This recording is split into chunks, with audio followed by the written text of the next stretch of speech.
우리에게 왔던 놀라운 미래인 앙드레 김더블스. 오로지 앙드레 김만이 지닌 것, 영원히 남는 아름다움을 바로 동양의 에스프리로 갈파한 것 또한 음미할 만한 대목이다.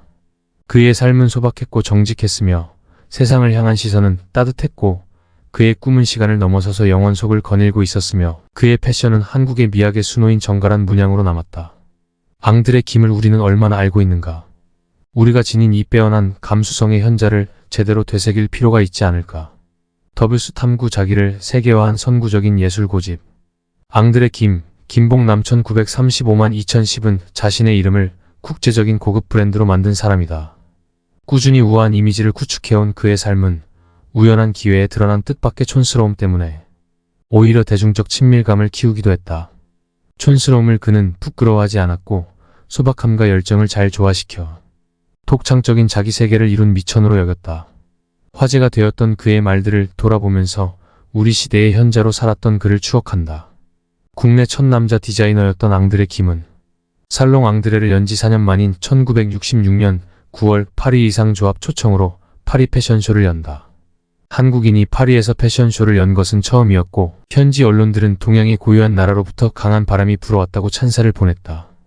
파리 패션쇼가 끝난 후 그는 다시 미국 워싱턴 한국대사관에서 패션쇼를 열었는데 이때 석구람이라는 이름을 붙인 검은 공단 이브닝 코트를 존슨 대통령 부인에게 기증했다. 그해 11월 내한한 존슨 부인은 공식 만찬에 석구람을 입고 등장했다. 1. 쿠파발 출신 김봉남입니다. 세자 사내자. 1999년 8월 24일 오전 10시 국회 법제사법위원회에서 열린 고급운 로비 의혹 사건 진상조사 청문회. 신동아그룹 최순영 전 회장의 부인 이영자를 비롯 김태정 전 법무장관의 부인 연정혜, 강인덕 전 통일부 장관의 부인 배정숙, 의류업체 라스포사, 사장 정일순 등이 증인으로 채택되어 출두했다. 이들 외에 패션 디자이너 앙드레 김도 전국으로 생중계되고 있는 이 자리에 나타났다. 1998년 12월 16일 서울 신사동에 있는 앙드레 김 의상실에서 옷 두 벌을 전 법무장관 부인에게 판매한 뒤에 다른 사람에게 대납을 요구했는지 신문 받기 위해 증인으로 출두한 것이었다. 그 자리에서 사건과는 상관없이 그의 본명과 출신지가 공개되어 국민적인 폭소를 자아냈다. 장관 부인도 즐겨 입는 고급 옷을 만드는 사람이 고집해온 이미지가 쿠파발. 김봉남이란 태생적 진실과 부조화를 이루면서 본능적인 웃음을 이끌어낸 것이다. 청문회가 끝났을 때 제대로 밝혀진 사실은 앙드레 김의 고향과 본명뿐이라는 희화적인 지적도 나왔다. 또 그의 말투를 흉내내어 악령하세요. 디자이너예요. 내 이름은요. 김봉남이에요. 라는 사행시까지 등장해 웃음을 증폭시켰다. 그는 자신의 이름을 숨기고 싶었을까? 청문회 이후 한 신문 기자는 본명이 그의 급소 중 하나일 것이라고 추측했다. 하지만 앙드레 김은 이렇게 말했다. 부모님이 지어주시고 주민등록증과 여권, 신용카드마다 적혀있는 김봉남을 한 번도 부끄러워한 적이 없습니다. 앙드레 김이란 이름은 프랑스 대사관의 어느 외교관이 국제적으로 잘 통하는 이름이라면서 지어주었다는 설이 있으나 확인할 수는 없다. 김봉남은 서울 은평구 구파발에서 농부 김진산의 5남매 중 넷째로 태어났다. 고향 중학교 3학년 때 한국전쟁이 일어났고 부산으로 피난을 갔다. 고향 중학교 1회 졸업생이었던 그는 2007년 모교를 방문해 학교 커튼을 앙드레 김 패션으로 바꿔줬다. 이후 장학재단을 만들어 매년 1천만 원씩을 지원했다. 그는 구파발의 집에서 삼송리 학교까지 매일 4km 이상을 걸어다녔다고 밝히기도 했다. 영어 읽기 시간엔 가장 먼저 손을 드는 학생이었다면서 세계지리, 세계사, 미술, 음악 시간을 좋아했다고 밝히기도 했다. 2. 부산 피난 시절 미 통신부대에서 아르바이트를 했지요. 학생들이 3교대로 일했는데 제가 일한 시간은 밤 11시부터 아침 7시까지였어요. 그때 영어 공부를 했는데 실력이 많이 붙었던 것 같아요. 외국인과 대화에도 불편 없을 만큼 그는 영어를 상당히 능통하게 하는 사람이다.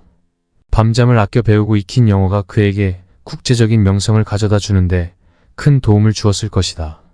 그는 어머니를 2번 잃은 경험을 지녔다. 앙드레 김이 2살 때 친어머니가 돌아가셨기에 줄곧 새어머니 손에 자랐다. 24살 되던 해에 새어머니가 돌아가셨고 아버지는 다시 재혼을 했다.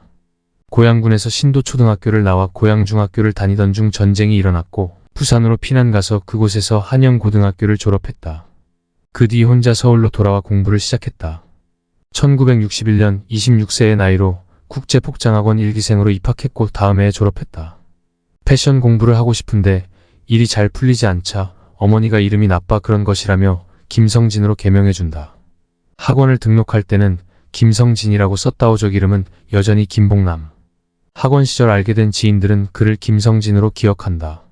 그 이름은 오래 쓰이지 않았고 의상실을 연 1962년부터는 앙드레 김으로 통했다.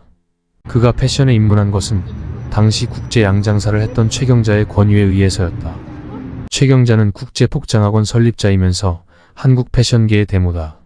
그녀의 자서전 날개를 만드는 사람들의 어머니에는 앙드레 김에 대한 추억담도 담겨있다. 학원을 졸업한 1962년 서울 소공동 양복점 사무실을 빌려 의상실을 냈다.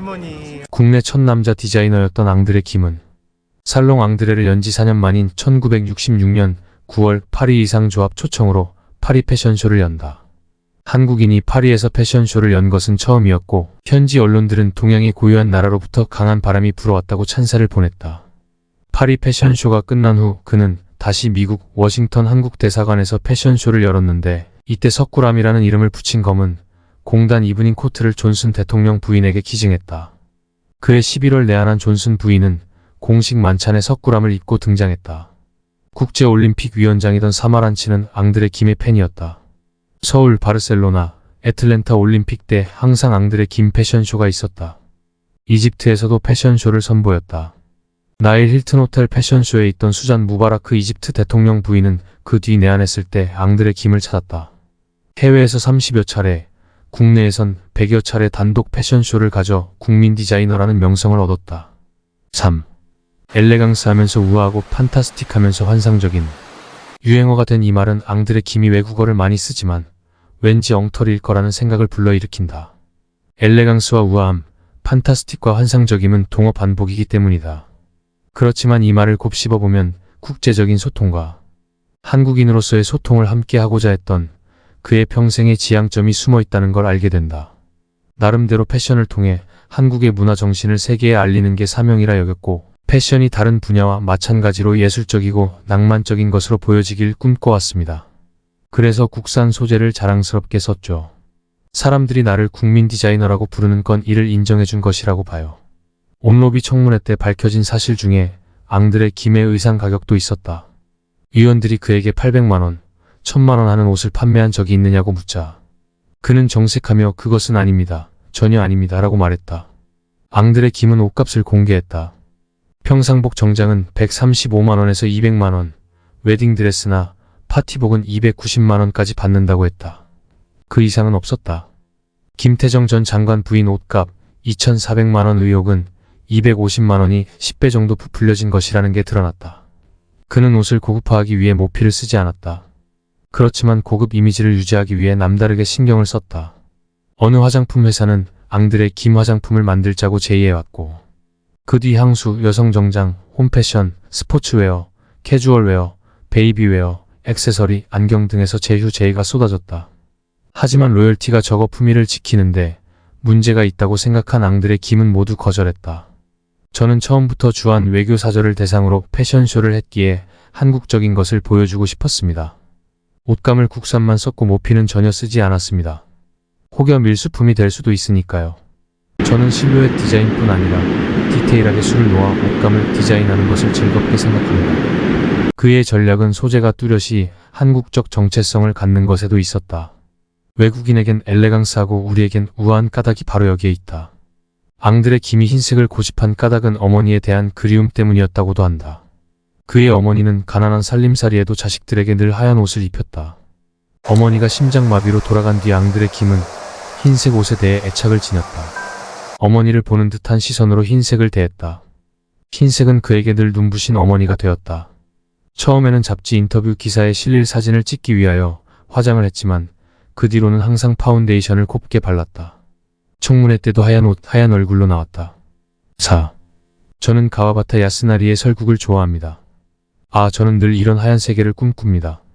국경의 긴 터널을 빠져나오자 눈이 고장이었다. 발의 밑바닥이 하얘졌다. 소설 설국의 첫 구절을 앙드레 김은 무척 좋아했다. 평소 앙드레 김이 즐기는 스타일은 비슷하지만 보통 사람들과는 늘 달랐다. 그는 똑같은 옷을 서너 벌씩 만드는데 옷에 이물질이 묻으면 바로 갈아입기 위함이었다. 하루 3번 정도는 옷을 갈아입었다. 그 옷은 항상 흰색이었다. 넥타이 없이 어깨를 한껏 부풀린 흰 재킷에 통 넓은 흰색 면바지. 앙드레 김은 고운 술을 놓은 흰색 옷을 계절별로 두께만 달리하여 입었다. 흰색 의상과 화장은 그의 트레이드 마크가 되었다. 처음에는 잡지 인터뷰 기사에 실릴 사진을 찍기 위하여 화장을 했지만 그 뒤로는 항상 파운데이션을 곱게 발랐다. 청문회 때도 하얀 옷, 하얀 얼굴로 나왔다. 하얀 것에 대해 열광하는 앙드레 김은 웨딩드레스를 만드는 일도 즐겼다. 1964년 11월 14일 당시 톱스타였던 배우 신성일과 엄앵란의 결혼식에서 앙드레 김 웨딩드레스를 선보였다. 이후 원미경, 이미숙, 최민수, 최수종과 하이라 커플에게도 예복을 만들어줘 명성을 높였다. 그의 쇼에는 모델 말고도 인기 스타들이 등장했다. 브룩 실즈, 강수연, 최시라, 김희선, 장동건과 같은 연기자들이 모델이 되는가 하면 1999년 6월에는 농구 스타 우지원이 패션쇼에 서기도 했다. 소프라노 조수미는 줄곧 그가 만든 무대 의상을 입고 공연을 했다. 이런 앙드레 김을 가리켜 패션과 엔터테인먼트를 결합한 패션테이너라고 부르기도 했다. 그러나 그는 이것을 상업적인 측면에서만 보지 말고 독창적인 패션 오페라로 읽어주길 원했다. 당연히 해야 하는 일이고 남보다 더 많이 낸 것도 아닌데. 그는 1982년 이탈리아에서 먼저 대통령 문화공로훈장을 받았다. 1997년엔 한국 정부 하관 문화훈장을 받았고 2000년엔 프랑스 정부가 주는 예술문화훈장을 받았다. 작고한 2010년에 금관 문화훈장이 추서되었다. 이런 훈장들 외에 2005년 제39회 납세의 날 앙드레 김은 아주 특별한 국무총리 표창을 받는다. 모범 성실 납세자로 선정된 것이다. 앙드레 김 의상실은 3년간의 조사에서 매출 누락이나 거짓 경비 계상이 전혀 없었으며 세금 계산서를 꾸민 흔적도 없고 장부를 성실히 기장해 상을 받았다. 수상식에서 앙드레 김은 남보다 더 많이 낸 것도 아닌데 라며 겸손해했다. 그가 세상을 떠난 뒤 지갑 하나가 공개되었다. 20년 동안 쓴 낡은 지갑 하나. 그는 이것 외에 다른 지갑은 없었다. 패션 촬영을 할 때 그는 의상과 액세서리는 물론이고 모델과 스태프들이 먹을 도시락까지 직접 준비해 나타났다. 혹시나 중요한 분들이 배탈 나면 안 되죠. 그는 집에서 만들어 온 김밥을 풀며 그렇게 말하곤 했다. 그의 재산은 40여 년째 새 들어있는 건물의 전세금과 거주하던 아파트, 연구소를 짓기 위해 사둔 교회의 땅이 전부였다. 그는 자신이 아직 성공하지 않았다고 말했다. 방송사가 제의한 성공시대 출연을 거절했던 것도 그 때문이었다. 아직 자기 빌딩조차 없는 사람이 성공했다며 그런 프로그램에 출연하는 것은 문제가 있다는 것이다. 6. 나는 룸살롱도 노래방도 가본 적이 없다. 포커나 고스톱도 할 줄 모른다. 독창적인 것은 외롭다. 나는 패션을 위해 외로움을 이겨냈다. 남들은 여성에게서 반쪽을 찾았지만 나는 패션에서 반쪽을 찾았다. 평생 독신으로 살았기에 그를 동성애자로 보는 시선이 있었다. 젊은 시절 앙드레 김을 보면 178cm의 큰 키에 이목구비가 뚜렷한 미남인데 결혼을 왜 안 했느냐는 질문에 그는 이렇게 말했다. 그런 질문을 하는 분들에게 제가 꼭 드리고 싶은 말은요. 여자 의상을 만드는 남자 디자이너로서 이성을 너무너무 좋아하게 되면 성공할 수 없다고 생각해요. 그 이유가요. 항상 여성들을 대해야 하는데 손님 중에는 매력적인 손님도 있고 패션쇼와 화보 촬영을 하면서 아름다운 모델, 아름다운 연예인을 가까이서 자주 보게 되는데 이성을 너무 좋아하게 되면 일도 못하게 되고 디자이너로서 이미지도 나빠지는 것을 많이 보았어요. 저는 결혼을 하지 못했어요. 저의 독창적인 세계를 지켜가기 위해서는 외로움을 이겨내야 해요. 그는 평생 독신으로 살았지만 1982년 입양한 외아들 김중도 1981년생을 사랑으로 키웠다. 김중도는 2004년에 결혼해 쌍둥이 아빠가 되었다. 푸친의 뒤를 이어 앙드레 김 아틀리에를 운영하고 있다.